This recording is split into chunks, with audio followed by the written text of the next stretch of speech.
நமோ நாராயணனாய வித்மகி வாசுதேவாய தீமகி தன்னோ விஷ்ணு பிரசோதயாத். நான் பாலகோபாலா பக்தை, உங்கள் சகோதரியான லதா பேசுகிறேன். அனைவரும் சப்ஸ்கிரைப் பண்ணுமாறு வேண்டிக் கொள்கிறேன். நாம் இன்றைக்கு பார்க்க போகும் வீடியோ என்னவென்று பார்த்தால், ஏகாதேசியினுடைய மகிமையை பற்றியும் அந்த ஏகாதேசி அன்று ஏன் சொர்க்கவாசல் துறக்கப்படுகிறது என்பதை பற்றியும் அதனுடைய கருத்துக்கள், கதைகள் மற்றும் அதனால் என்னென்ன நன்மைகளை என்பதையும் இந்த வீடியோக்களில் நாம் பார்க்க போகிறோம்.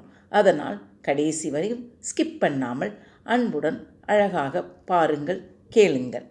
நமக்கே தெரியும் அல்லவா, மாதத்திற்கு 2 ஏகாதேசி என ஆண்டிற்கு 24 ஏகாதேசி விரதம் இருந்தாலும் மார்கழி மாதம் வளர்பிறை வரும் ஏகாதேசி விரதம் வைகுண்ட ஏகாதேசி என்று பெருமைக்குரியது. இந்த நாளில்தான் சொர்க்கவாசல் எனப்படும் பரமபத வாசல் திறக்கப்படுகிறது. வைகுண்ட ஏகாதேசி நாளில் மட்டும் சொர்க்கவாசல் திறப்பது ஏன்? பிற நாளில் சொர்க்கவாசல் மூடியிருப்பது ஏன்? பிற நாளில் சொர்க்கவாசலை மூடியிருப்பது ஏன் என்ற கேள்வியெல்லாம் பலருக்கும் எழாமல் இல்லை. இந்த கதைக்கு சொல்லும் முன்பு ஏகாதேசியை பற்றி நாம் தெரிந்து கொள்வோம்.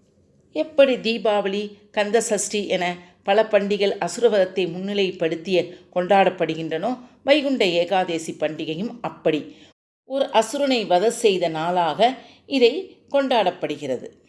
இந்த வைகுண்ட ஏகாதேசி அமாவாசைக்கு அடுத்து வரும் 11ஆம் நாள் வரும் ஏகாதேசி தான் ஆகும். நாம் ஏன் ஏகாதேசி விரதத்தை ஒவ்வொரு மாதமும் 2 தடவை நாம் ஏன் இருக்க சொல்கிறார்கள் என்றால், அதாவது நம் இந்திரியங்கள் இருக்குது. இந்திரியங்கள் என்னென்ன? ஞான இந்திரியங்கள் 5, கர்ம இந்திரியங்கள் அது 5. அதாவது மனம் எல்லாம் சேர்த்தால் 11 ஆகும். 5 5 10, 10 1 11. 11ஐயும் பெருமாளிடம் ஐக்கியப்படுத்தி தியானமாக இருப்பதே ஏகாதேசியின் தத்துவமாகும். இப்படிதான் உடலாலும் உள்ளத்தாலும் பெருமாளுடன் ஒன்றி உபவாசம் இருப்பதே ஏகாதேசி புண்ணிய தினமாக வலியுறுத்தப்படுகிறது. ஏகாதேசி தோன்றிய புராண வரலாறை பற்றி நாம் காண்போம்.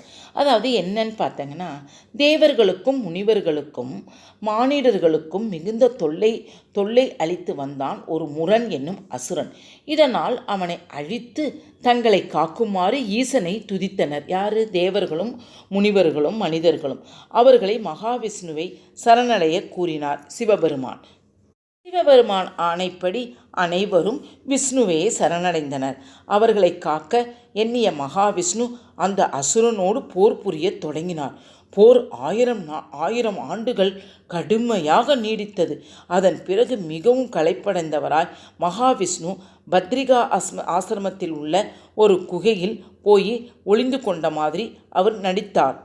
அவர்களுக்கு அந்த இடம் தெரிந்து தனக்கு சாதகமாக்கி கொண்டு முரண் பகவானை கொல்ல துணிந்த போது அந்த இடத்திற்கு சென்று அவரை கொல்ல முயற்சித்தனர்.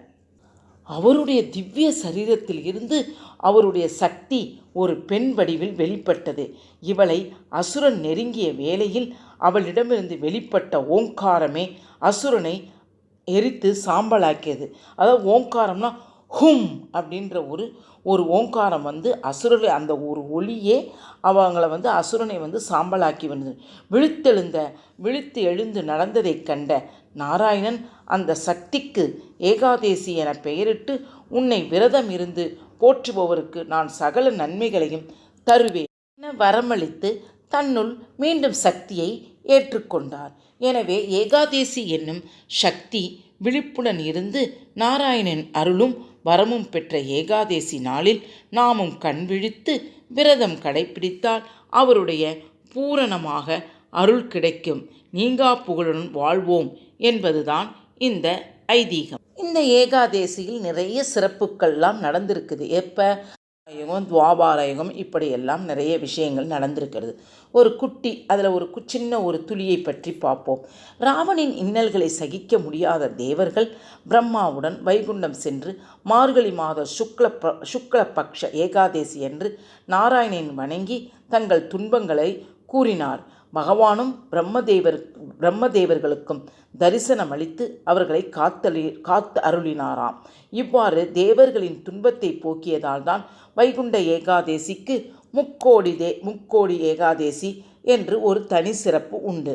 தேவர்களும் அசுரர்களும் அமுதம் பெற வேண்டி இரவும் பகலும் விரதமிருந்து பார்க்கடலை கடைந்து அமுதத்தை வெளிப்பட்டனர். அமுதம் வெளிப்பட்டது என்று துவாதேசி. அது எப்போ?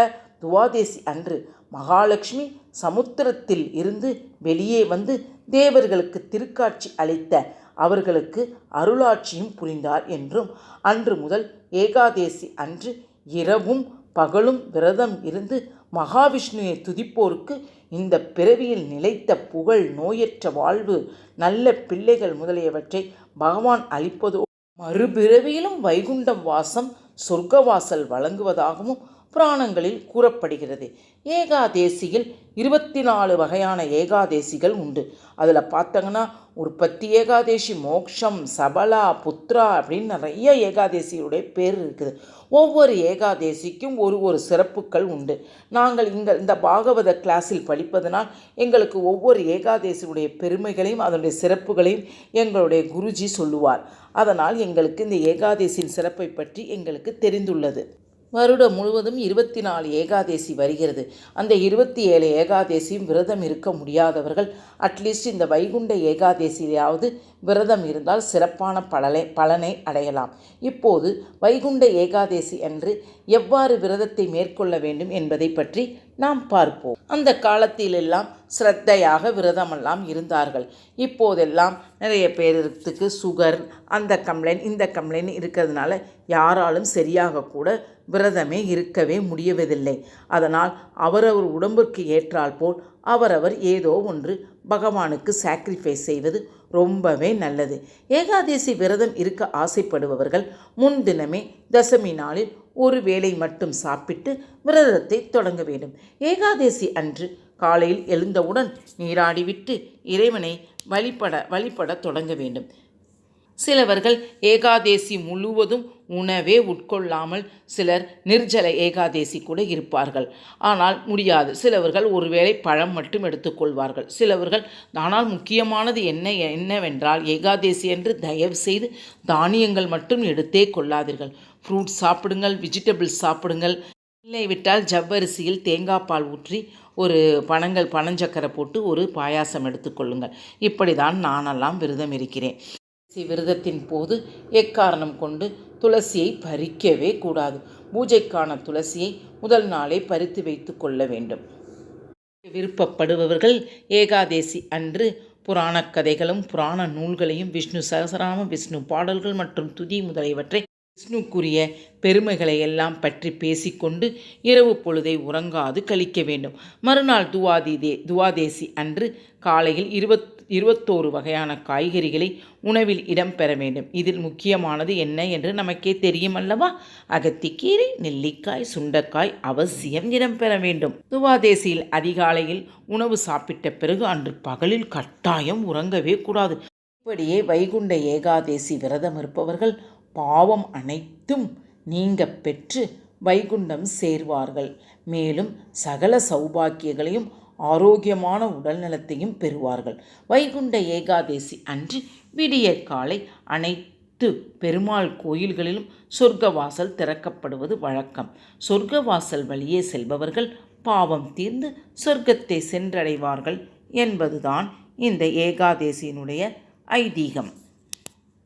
இருந்தால் லைக் பண்ணவும், ஷேர் பண்ணவும், கமெண்ட் பண்ணவும். ஹரே கிருஷ்ணா.